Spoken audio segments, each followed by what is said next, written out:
Rebonsoir à tous, merci d'être restés avec nous pour la deuxième partie de 19h le live. David Tebib, le président de l'USAM Limgar et de la LNH est toujours avec nous et on accueille sur notre plateau le chef d'entreprise alésien Jalil Ben Abdillah, vice-président d'Alès Agglomération pour Mardi Eco.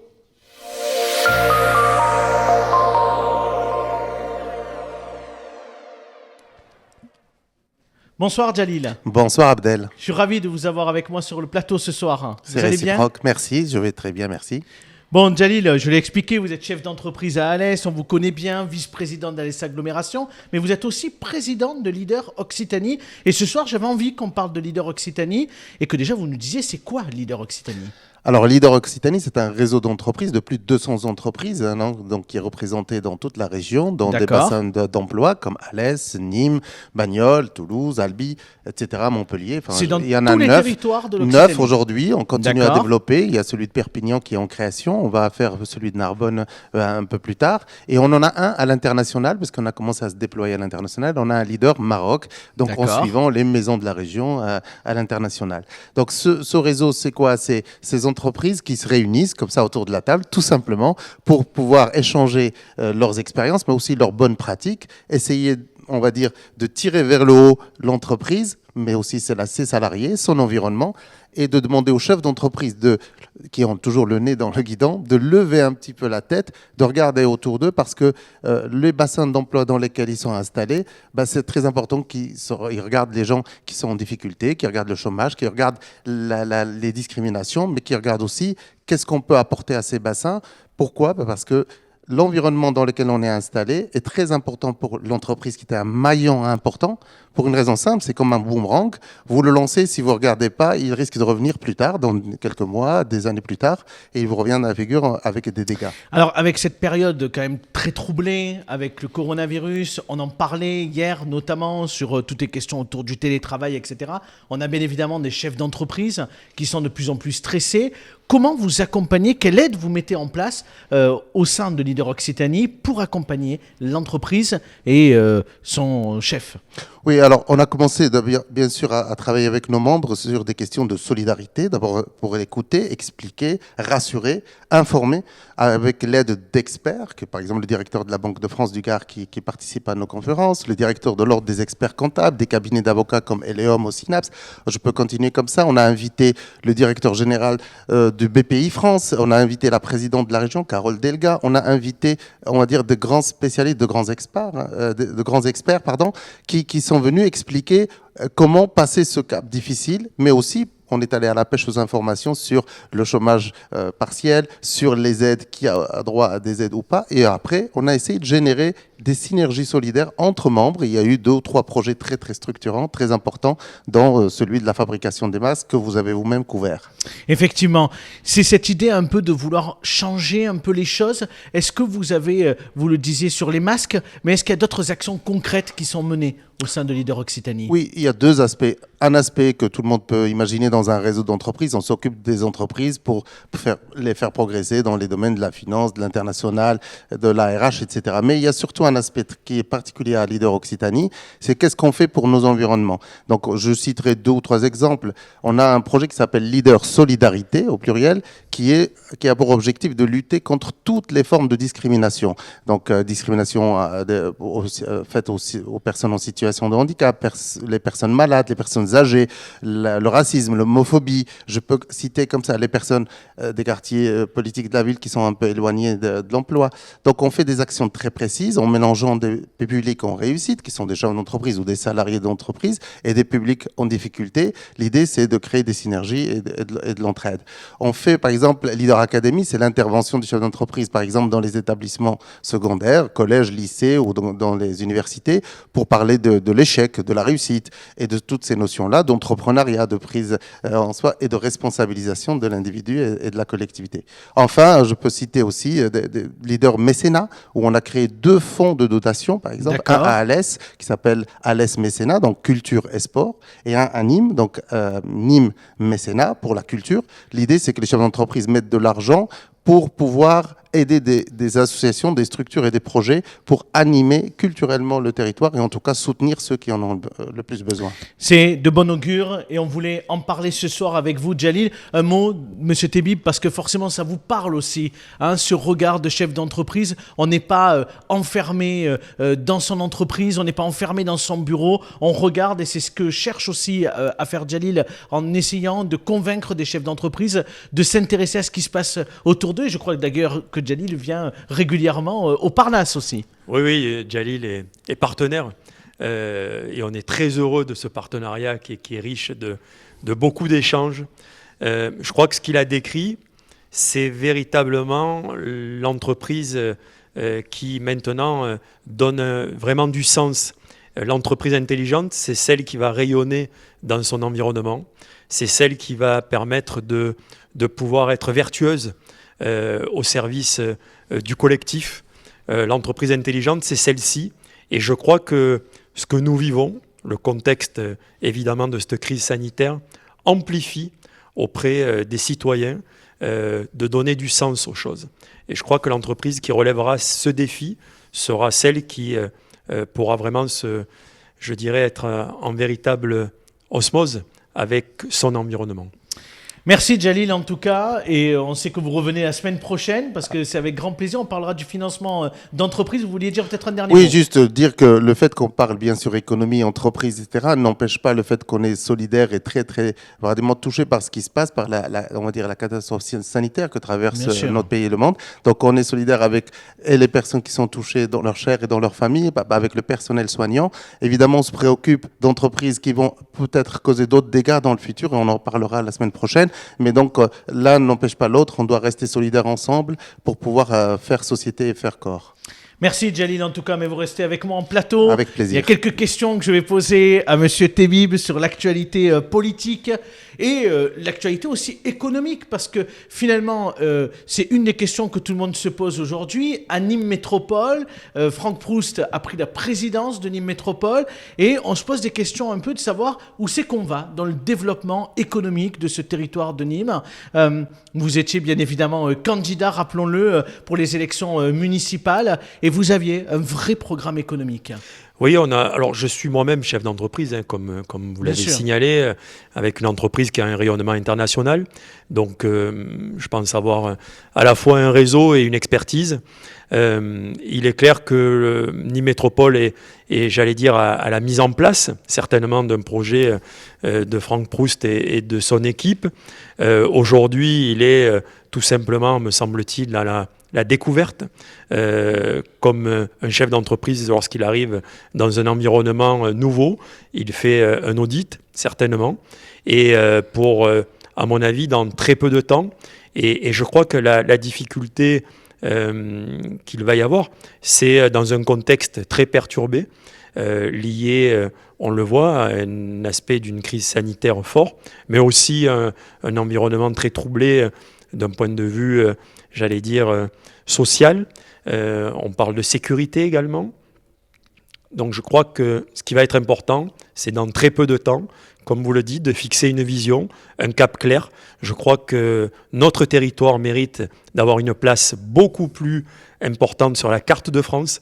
On a beaucoup de potentiel, beaucoup de talent, beaucoup de richesses à faire valoir et de savoir-faire. Et je pense que l'un des enjeux de Nîmes Métropole sera de faire en sorte de réussir ce rayonnement-là. Est-ce qu'il vous a sollicité, Franck Proust, pour apporter votre concours? En tout cas, oui. Dans les ce que l'on peut projets dire, de développement économique. Il y a des échanges. Moi, j'ai toujours dit que je souhaitais me mettre au service du territoire, mais comme avec Franck Proust, que je connais très bien, comme avec la ville de Nîmes, comme avec, je l'ai dit, avec le territoire. Je crois que notre département du Gard et notre territoire, notre métropole, notre ville, doivent continuer leur travail, qui est remarquablement fait sur certains points, mais on doit amplifier aussi certains travaux, et vous l'avez dit, le développement économique en fait partie. Encore plus aujourd'hui, probablement. Encore plus aujourd'hui. Et je pense que Djalil, pour vous redonner la parole, peut-être un mot, ça vous parle aussi, puisque vous êtes en charge du développement économique sur Alès Agglomération. Oui, ça me parle et je suis concerné parce que, vous le savez, on a le pôle métropolitain Nîmes-Alès et donc on attend beaucoup de ce grand projet qui peut nous rendre visibles dans la grande région qui est l'Occitanie. Donc des cohérences sur des projets économiques structurants entre ces deux territoires semblent indispensables aujourd'hui. Monsieur Tebib, une question aussi. Vous aviez officiellement apporté votre soutien au deuxième tour à Jean-Paul Fournier. Est-ce que depuis vous vous êtes vu, il y a des éléments de votre programme où Jean-Paul Fournier avait clairement exprimé le fait que des choses l'intéressaient? Est-ce que vous avez avancé aussi sur quelques points du programme que vous aviez proposé aux Nîmois? Alors vous savez, on se voyait avant. On se voit aujourd'hui, on se verra certainement demain. D'accord. Non, nous avançons chacun, j'allais dire, dans le respect des missions qui sont propres à la fois à lui en tant que bon, maire. Il prend des nouvelles de l'USAM, je présume quand même. Je pense qu'il fait plus que prendre des nouvelles de l'USAM. C'est un des premiers supporters. Et le huis clos doit le démanger et le rendre triste. Peut-être qu'il viendra faire la surprise, je ne sais pas. Mais en tout cas, pour répondre à votre question, comme je vous dis, oui, la relation est de qualité, les échanges sont de qualité. Et j'ai toujours dit que je me mettais au service de cette ville que j'aime passionnément. J'y suis né il y a quelques années. Un mot pour terminer sur l'ONU, puisque vous êtes devenu il y a quelques semaines le nouvel ambassadeur de l'ONG, le Campus des médiateurs, auprès des Nations Unies. Est-ce que vous pouvez nous expliquer de quoi il s'agit précisément? Parce que je crois que c'est de la violence dans le sport, c'est ça? Oui, alors vous savez, aujourd'hui, Campus des médiateurs fait un travail remarquable depuis 7 ans maintenant, avec un nombre important de médiateurs sociaux, bénévoles, qui interviennent dans les écoles sur le harcèlement, sur toutes les formes de violence, le cyberharcèlement.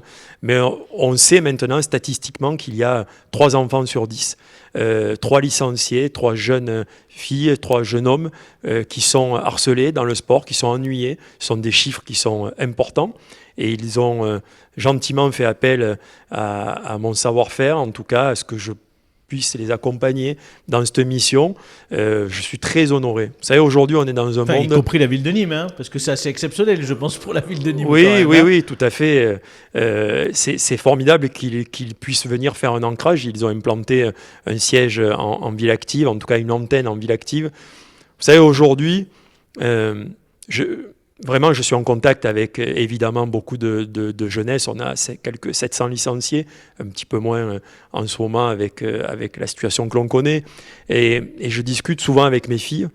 Vous savez, on a l'impression, quand on est parent, que cette jeunesse qui a malheureusement un alignement très négatif de ce qu'ils vivent, à la fois une crise sociale, une crise sanitaire, une crise, j'allais dire, d'insécurité.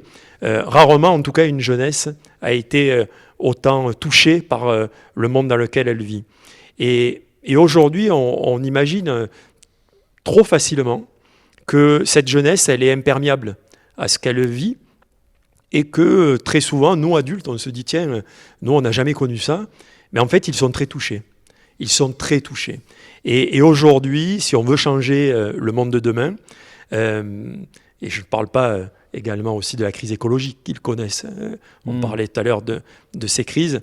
Je crois que si on veut que ce monde puisse vraiment se transformer, ça sera notre jeunesse qui devra s'emparer de ces défis. C'est à la fois difficile, mais à la fois un défi extraordinaire qui les attend. Et je crois que c'était Mandela qui disait que pour changer le monde, la meilleure arme, c'est l'éducation. Je crois que l'éducation doit être au centre de tout cela. Je crois qu'on doit réfléchir aussi. Vous savez, les pays scandinaves parlent de quotient émotionnel. Ils imposent dans leur cursus l'empathie, 1 heure par semaine. Je crois qu'aujourd'hui, on doit avoir aussi ce type de réflexion auprès de notre jeunesse parce que le monde est différent et que c'est eux qui vont devoir avoir les clés dans pas longtemps et faire en sorte de changer tout cela.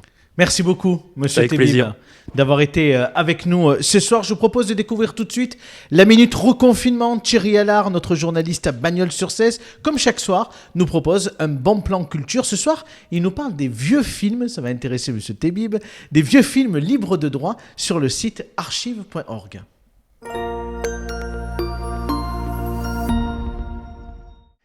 Comme lors du premier confinement, Objectif Gare a choisi de ne pas vous laisser tomber, mais au contraire de vous aider à passer ce cap en vous proposant chaque jour un petit conseil culture et divertissement. Aujourd'hui, les films libres de droit de archive.org.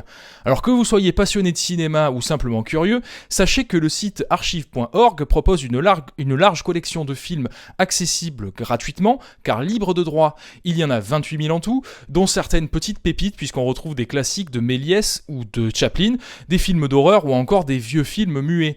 Alors certes, une bonne partie de ces films est en anglais, mais il y en a une 60aine en français et dont certaines pièces d'histoire puisqu'on retrouve des films des frères Lumière.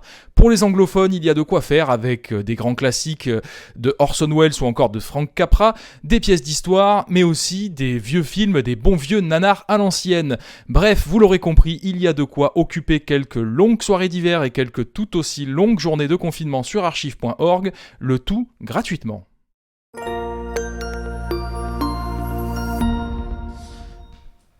À suivre sur Objectif Gare ce mercredi à 7h, notre rédaction vous propose un fait du jour consacré à Marianne Welly, originaire de Saint-Bonnet-du-Gard. Elle a remporté hier dans le jeu télévisé À prendre ou à laisser sur C8 un certain gain, 3 750 €. C'est une passionnée en fait de jeux télé et par ailleurs elle est agent d'escale à l'aéroport de Roissy-Charles de Gaulle. Elle revient pour nous sur ses expériences télévisuelles et son envie peut-être un jour de revenir s'installer dans le Gard. Son portrait, c'est demain à 7h sur Objectif Gare.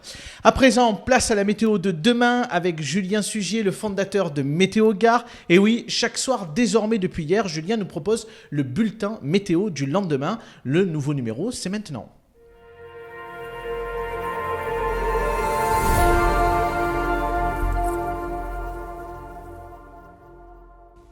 Bonsoir à tous et de nouveau une très belle journée qui nous attend dans le Gard avec un beau ciel bleu, le vent soufflera jusqu'à 40 km/h près du Rhône. L'après-midi, pas beaucoup de changements au niveau du ciel, parfois un léger voile nuageux de temps à autre et quelques nuages en Cévennes. Pour les températures minimales, on attend 2 degrés au Montégoal, 7 degrés à Ginolac et à Quissac, 10 à Nîmes et Bagnoles et jusqu'à 12 degrés au Grau-du-Roi. L'après-midi, les températures seront bien agréables à l'image d'aujourd'hui, avec 18 degrés à Alès, 19 à Uzès et jusqu'à 20 degrés de Nîmes à la Méditerranée. On se quitte avec cette photo de Émargues où l'on relevait jusqu'à 20 degrés cet après-midi. Je vous souhaite une agréable soirée et à demain.